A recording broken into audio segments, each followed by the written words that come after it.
Hello friend, কেমন আছেন? আশা করি ভালো আছেন আর আমিও ভালো আছি। তো আজকে ভিডিওটা আমি এখানে শুরু করছি। তো আজকে ভিডিওটা কী নিয়ে হচ্ছে সেটা আপনার থাম্বনেল দেখে বুঝতে পেরেছেন।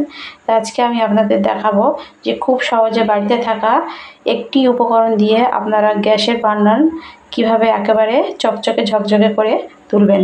তা চলুন, দেখুন আমার এই বার্নারগুলো কতটা কালো হয়ে গেছে আর কালিও পড়ছে। দেখুন কালি পড়ে একদম কালো হয়ে গেছে। তো এই বার্নার দুটো আমি আজকে সামান্য একটি উপকরণ দিয়ে একদম চকচকে ঝকঝকে করে তুলব, সেটাই আমি আপনাদের কাছে শেয়ার করব। কোনো কিছু কিনতে হবে না, বাড়িতে থাকা সামান্য উপকরণ দিয়ে আমি এটা আজকে ক্লিন করব। তা এটা ক্লিন করার জন্য আমাকে প্রথমে নিতে হবে কলগেট। বাড়িতে সবারই থাকে কলগেট। তো এই কলগেট পেস্ট একটুখানি আঙুলি করে নিয়ে এভাবে গ্যাসের বার্নারে এভাবে লাগিয়ে দিতে হবে। তা গ্যাসের বার্নারে এভাবে চারিদিকে লাগিয়ে আমি প্রথমটায় দেখুন এভাবে চারিদিকে লাগিয়ে দিতে হবে।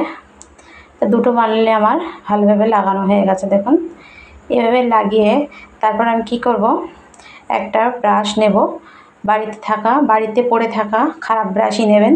তো এইভাবে ব্রাশটা একটুখানি ভিজিয়ে ঝেড়ে নিয়ে ওই কলগেটটায় ভালোভাবে আমি বার্নারের ওপরে এভাবে লাগিয়ে দিতে হবে। দেখুন আমি যেভাবে লাগাচ্ছি এভাবে লাগাতে হবে।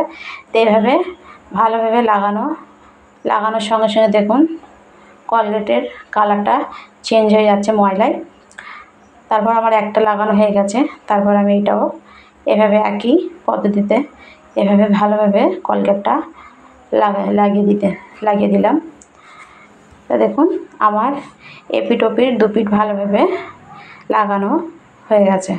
এরপর আমি কি করব, আমি পিছনে তো আর দেওয়া হয়নি, তো এটা আমি একটু লাগিয়ে দিলাম। দিয়ে আমি যেটা করব, আমি একটা বাটি নেব।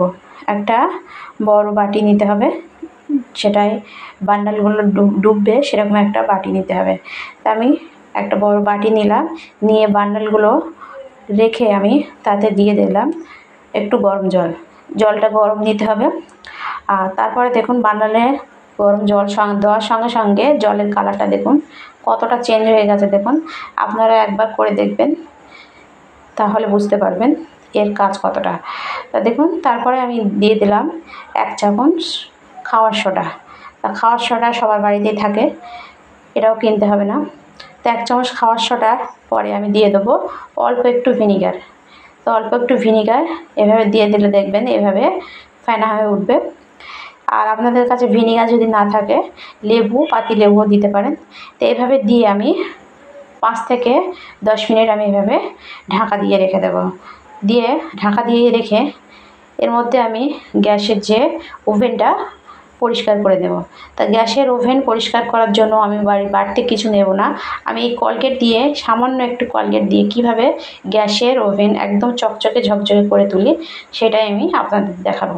তা দেখুন একটুখানি পেস্ট আমি গ্যাসের ওভেনে লাগিয়ে নিয়েছি। দিয়ে এভাবে একটা কাপড় দিয়ে চারিদিকে কাপড়টা একটু ভিজিয়ে আমি নিংড়ে নিয়েছি। তো এইভাবে ভিজিয়ে নিংড়ে নিয়ে পেস্টটা চারিদিকে লাগিয়ে দিতে হবে। এভাবে কলগেটটা কাপড় দিয়ে চারিদিকে লাগিয়ে, আর দেখুন আমার গ্যাসের চুলার ওখানটায় জাং ধরে গেছে। তো ওটাও আমি ক্লিন করব। তো ওটা আমি কীভাবে ক্লিন করি সেটাও আমি আপনাদের দেখাবো। তা আমি গ্যাসের ওভেনটা দেখুন চারিদিকে লাগানোর পর তারপর আমি একটা খারাপ ব্রাশে একটু কলগেট লাগিয়ে নিয়ে আমি যেখানে জাং ধরে গেছে সেই সব জায়গায় এভাবে কলগেট দেখুন ঘষা দেওয়ার সঙ্গে সঙ্গে দেখুন জাংটা খুব সহজে উঠে যাচ্ছে।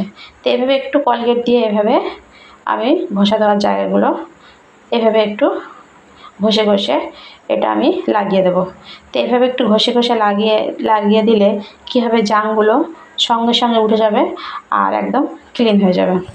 তো এইভাবে লাগানোর পরে দেখুন ঘষা দেওয়ার সঙ্গে সঙ্গে দেখুন এর কালারটা দেখুন একদম চেঞ্জ হয়ে যাচ্ছে। এরপর আমি এটা ধুয়ে মুছে আমি আপনাদের দেখাচ্ছি এটা কতটা ক্লিন হয়। তো আমি প্রথমে একবার কাপড় ভিজিয়ে মুছে নিয়েছি, তারপর আমি একটা শুকনো কাপড় দিয়ে মুছে নিচ্ছি। দেখুন তো এটা কলগেট দিয়ে আমি আর কিছুই দিইনি, শুধু কলগেট দিয়ে আমি এটা মুছেছি। তো দেখুন বাড়িতে থাকা সামান্য কলগেট দিয়ে গ্যাসটা কতটা চকচকে ঝকঝকে হয়ে গেছে সেটা আপনারা দেখুন একদম নতুনের মতন। আর কোনো কিছু আমি এখানে ইউজ করিনি। তাই সামান্য একটু কোলগেট দিয়ে আমরা যদি প্রতিদিন এভাবে গ্যাসের ওভেনটা পরিষ্কার করি তাহলে কতই না ভালো দেখায়। তারপর দেখুন আমি এরপরে এই বার্নারটা পরিষ্কার করব। তা বার্নারটা দেখুন আমি ভিজিয়ে রাখার পর দেখুন আমার জলের কালারটা দেখুন কতটা ময়লা হয়ে গেছে দেখুন। আর দেখুন বার্নার দুটো। এরপর আমি এটা তারের মাজুনে নিয়ে এটা আমি ঘষে আমি আপনাদের দেখাচ্ছি বার্নার দুটো কতটা ক্লিন হয়। তো এইভাবে একটা তারের মাজুনে নিতে হবে, নিয়ে এইভাবে ঘষে ওই জল দিয়ে একটু একটু ডুবিয়ে একটু সামান্য ঘষা দিলেই দেখবেন একদম নতুনের মতো চকচকে ঝকঝকে হয়ে যাবে। আর আপনাদের যদি বেশি বার্নারটা মানে কালো হয়ে থাকে তাহলে একটু ওই জলে একটু হারপিক দিয়ে দেবেন, দিলে কী হবে খুব তাড়াতাড়ি ওটা ক্লিন হয়ে যাবে। তা আমি এখানে হারপিক ব্যবহার করিনি। তারপরে দেখুন আমার বার্নার দুটো একদম নতুনের মতো চকচকে ঝকঝকে হয়ে গেছে দেখুন, কোথাও একটু কালো স্পট নেই। তো এইভাবে খুব সহজে আপনারাও ক্লিন করতে পারেন গ্যাসের বার্নার বা গ্যাসের ওভেন।